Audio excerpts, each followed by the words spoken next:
Hello guys! For today video po, ayan, nagluluto na naman po ako ng gulaman. So ayan, haluin lang natin siya. So ayan na siya nung natuyo na siya. Tapos hiwain na lang natin siguro siya ng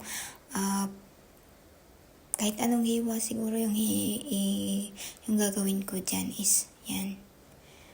Kasi nung nakaraan pa cubes, tapos ang lalaki ang ayan.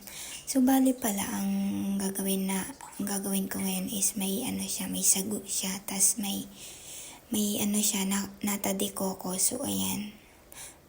Sobrang sarap siya, guys. Grabe, ayan na siya nung nahiwa ko na siya. Ayan. So hindi naman yan pa cubes, as in lang, niliitan ko pa yan. Ayan.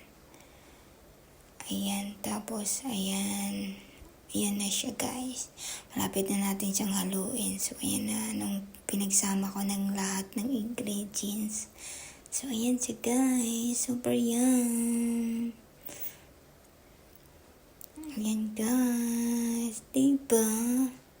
Merienda pa lang. Busog ka na or dessert pa lang. Ayan, guys. After natin maggawa ng dessert. So, ayan.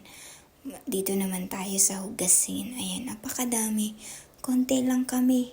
Pero ang hugasin, grabe, apakadami. Isang katerba. So, ayan.